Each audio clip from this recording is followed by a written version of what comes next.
Beni uçan belek belek turnalar Ardılım dağını gari gördüm mi Kapıllıkta tevda falan başımı Helek ayratalan yari gördüm mi Helek ayratalan yari gördüm mi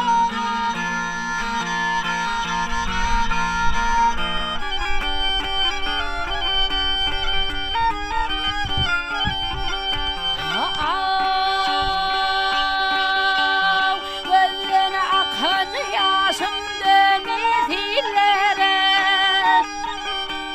Bil uçup dağlar konu güllere Başım alıp gidem uzak yollara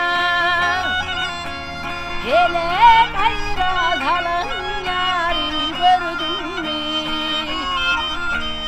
Helek ayratalan yari gördüm mi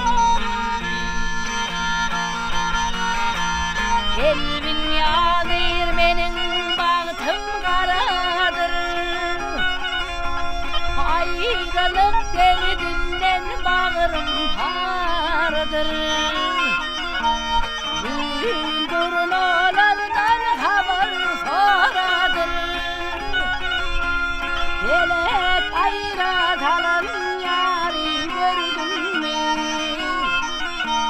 Helek ayratalan yari gördüm mi